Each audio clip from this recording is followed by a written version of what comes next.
constructed. Ruth Staver, talking about Grendel, says there's no ambiguity here. Grendel in the poem is not seen as neutral, and it requires some gymnastics on the part of academics to make him so. We have to bring our 21st century values and dump them into Beowulf to get that to happen. It can be done, but what we've done there is we've read into the text. I don't think that's in the poem. Ruth Staver doesn't think it. A ton of people don't think it. As the foe of mankind and the adversary of God, Grendel is portrayed as most definitely evil, and so it's not really that the xenomorph is evil, per se. I'm not really sure that there's a moral issue here. But it bleeds acid, right? You get that in the first movie. I'd forgotten that that was so quickly conveyed to us as the acid, going through those decks and them running. This is setting us up. Your guys are going to have a problem with this thing later on. Because at that point, I'm sure the audience was going, looks like a bug. Quick, stab it, burn it, kill it, it's done. Acid. Ooh. Right? And then that thing goes and hides. And this is something that is also analogous to Grendel, is that there is a way in which Grendel is almost a shapeshifter. He becomes more anthropomorphic as he stalks towards Herod. Reading through the poem. And it's the same thing for the alien. When we first meet the alien, egg, face hugger, thing that comes out of chest, but later on it's going to increase in that anthropomorphism. But never, even when we're like, oh, man in suit, do we think that's a man. It's always a bug. And we're perfectly okay with killing it. I think in fact, the final scenes of the first and second film, we're all sitting in the theater or in our homes watching the DVD going, kill it, just blow it out of the air hatch. Which is the same way that, some of us, I suppose, respond to having a bug in our homes. Kill it, just get rid of it, because it's so other than what we are. It's so removed from our experience. So that we don't have that moral ambiguity. Now, this next little bit is going to be a switch between Beowulf and Alien and Beowulf and Aliens. Because there isn't really the same idea of Beowulf coming to heal a hurt for this king who has this monster in his meeting hall. That happens in Aliens. And instead of this, the guy that meets Beowulf and his men down at the shoreline says, I can see that you're no hanger-on in hero's armor, but you're the real deal. You're the real article. But the kind of heroes that we get in James Cameron's Aliens are hardly that sort of hero. They too are reluctant, but in a different way than Ripley is. They're reluctant to be the kind of hero that she is. They're happy and eager to go to the fight. And in some ways, they mirror the sort of idea that we get with Beowulf and his men coming and saying, we're ready. In fact, Beowulf, I'm just going to take off all my stuff and I will meet the creature without, sword or anything. And Zemeckis, takes that and does a whole Austin Powers joke almost with it.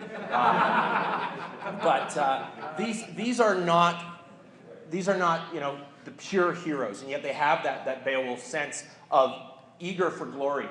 Sigourney Weaver, again, is a reversion of these things. It's a subversion of these things. She does not seek glory. She does not want to go.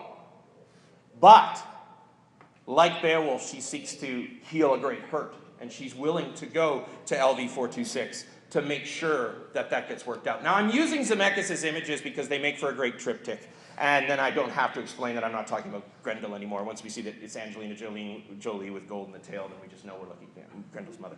But that's not at all how she's pictured in the poem. She's far more hideous. Unless you think Angelina Jolie is hideous, in which case, carry on.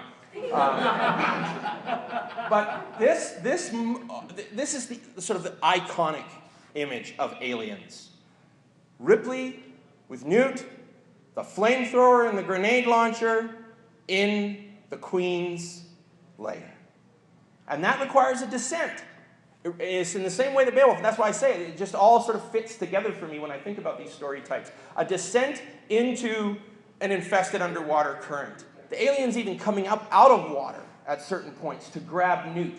The Queen herself being more prodigious than her offspring, which is the same thing in Beowulf. Beowulf is able to deal with Grendel's mother's offspring, with Grendel himself. without having to resort to using a weapon. He doesn't get that opportunity. In fact, he needs a special weapon to deal with Grendel's mother. And so we have this amplification of the monstrous in the mother, in the queen of the xenomorphs. And that idea of infestation. There are many creatures that Beowulf swims past as he descends into that underwater layer. We know that Ripley is surrounded by aliens as she is in that layer. And all she has as recourse is to aim her weapon at them to say to the queen, I will harm your offspring if you harm that child, who she has, she's adopted. We know this. We know that Newt has basically been adopted. And this is one of those moments where I really feel that the Alien series didn't forget about the gender of its character. It doesn't reduce that to now you're barefoot and pregnant, but it doesn't remove it either.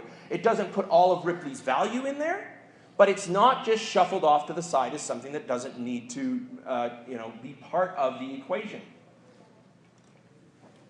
And I think that's very laudatory, as it's not a reductionist approach to this. It's just, again, a switching, a transposing of male attributes and character type to Ripley. They had to change that first script when they decided that they were going to cast a female in Ripley's role. It got altered. And that has this echo that goes all the way down through the series.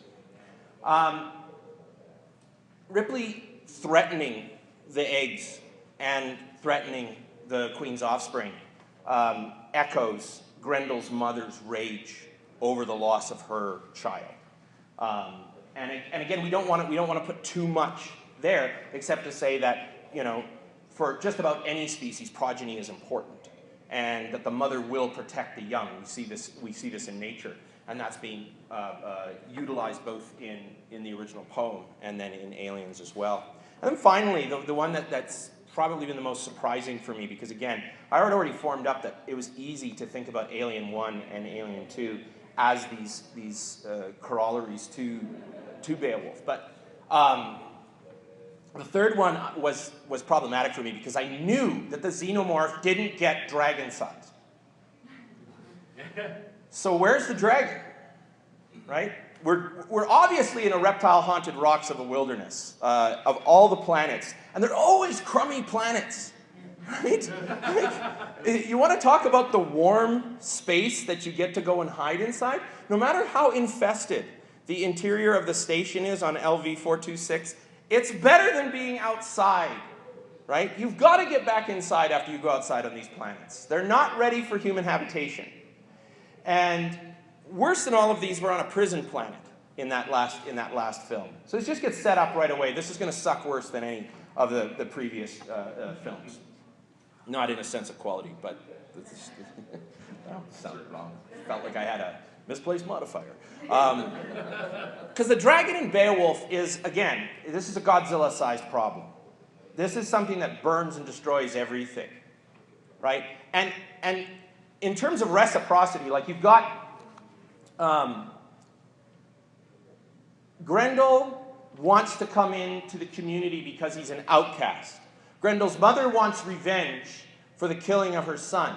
Those, in some ways, we can sort of say, okay, well, the action that's committed, it sort of meets what is perceived by the monster as a slight to them.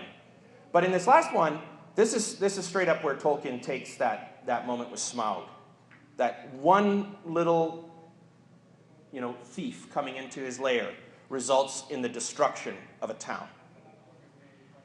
The dragon realizes that one cup has been stolen from the horde and unleashes fury and destroys, the countryside, lays waste.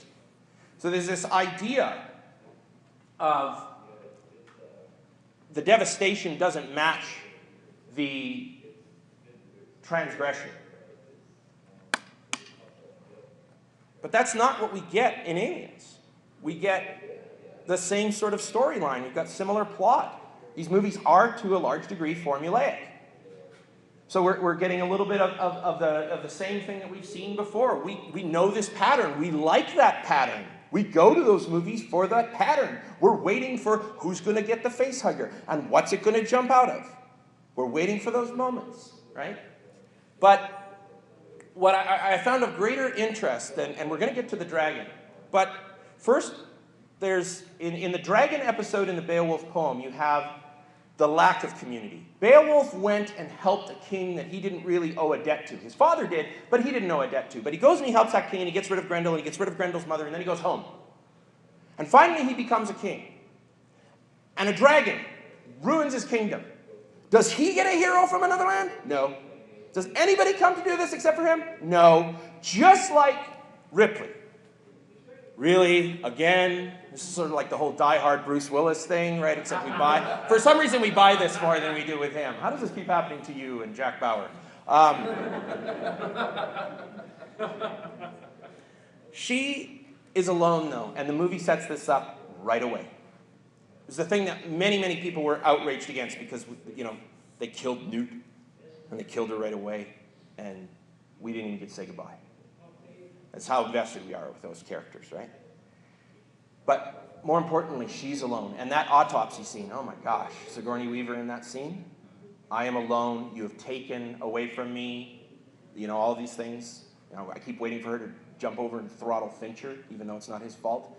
He was given the script, but I kept waiting for her to jump on camera. Why did you do this to me? But I love this image of her with all the men in the background. And here's one more way in which she's more alone than she's been previously, is that we've lost some of those strong females that we've had throughout the franchise. It's her and a bunch of men, and men who don't want her there. They don't want a woman around, right? They've chosen to be part of this weird prison cult.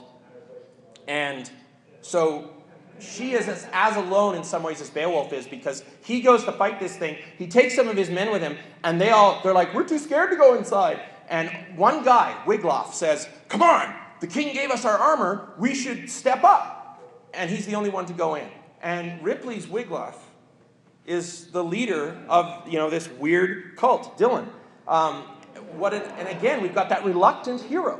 Over and over again, this reluctance, this subversion of these original ideas.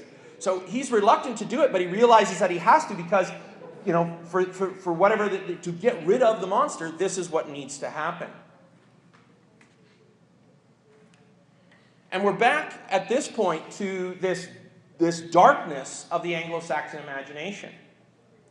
Beowulf as a poem begins with a baby in a basket with a king inside. He's an awesome king, and an awesome king in Anglo-Saxon society meant that you wrecked mead halls and broke benches and smashed people with shields and swords. And he was that. And then he died. And at the end of the poem, we're about to see the same thing has happened all over again. A great king has come. There's Beowulf. He's a great hero. He serves when needed, and when there's nobody to serve, he'll still go. But he gets mortally wounded in the battle with the dragon, and he dies. But his story gets preserved at the very least. I mean, even with all of these grieving Danes and a funeral pyre, there is a memorialization, a glorification of the action which has occurred. I'm just going to skip this because this is more of sort of the grief. One of the very final lines in the poem, right? Slavery and abasement, heaven swallowed the smoke. This is what lies in wait for these people now that their king is gone. That's bleak. Bleaker still is Ripley's end. Because she not only dies alone, but she will die unremembered. Because there's no way that the Weyland-Yutani Corporation is going to say, there was this woman and she gave her life for a whole lot of people. Because she realizes if the xenomorph gets out, if they go and they weaponize this thing, then there's a dragon. Then there's something that is as big and as terrible as a dragon. Because if you've got the xenomorph loose, we've seen this in the way that the series got played with outside of the trilogy. How bad that was going to be. And a friend of mine, a writer by the name of Dan Sawyer, this is his idea. This Ripley is not only a subversion of the heroic mode for so many other reasons, but for this. Not only did she seek glory, but she won't get it at the end. Nobody's going to remember. And there's that, this really cold moment right at the end of the movie where you hear her lines from Alien, where she's transmitting to say, you know, this is the log of the Nostromo, and you realize, oh no, this story will never be remembered within that fictional world. So she dies, sacrifice similar to Beowulf's. but not remembered to wipe out this dragon, to make sure that it doesn't get out and doesn't do what it could. So we've got about 3 minutes for questions. And I'm going to hang around afterwards, so if you want to chat to me, we'll go outside, and we'll make sure that we're off to the side so that we're not in the way, so that we don't get in trouble. I'm just curious. I was just curious. Have you seen the movie Outlander? Yes. What your reactions to that was? It was fun in a campy way. I like anything with Ron Perlman in it when Ron Perlman's in it. I don't know what else the actor could have done after getting beaten black and blue and bloody in Mel Gibson's Passion of the Christ, but go and play Beowulf in a movie to try to get some distance. But no, I'm not. That's not. You know, Mel Gibson in the Passion, whatever. This is more about, an actor's career. And so he goes and he does this movie, which is like this pure science fiction version of Beowulf, unabashedly so, I think. Anybody who knew the Beowulf poem would be sitting there in the theater going, oh, okay, yeah, gotcha. It's a fun movie, but it doesn't have a lot. I tried to look at it with a rigorous eye, and I'm like, nope, just fun movie. So, sadly, there's not a ton going on there. I think it's mostly just, that's actually, what you could say about it is it's a good example of just taking the Beowulf poem, slapping the science fiction aesthetic over top of that, and then putting it in, just leaving it in its medieval context to some degree. But it doesn't do nearly as much in terms of bringing things, doing that sort of transposition that we see with Ripley in Alien. I'm wrapping it up, and I'm going to stand outside if you would like to talk with me afterwards. So I will get set, and if you would like to talk, chat, ask me some questions, I'll be outside. Thanks a lot for coming this morning.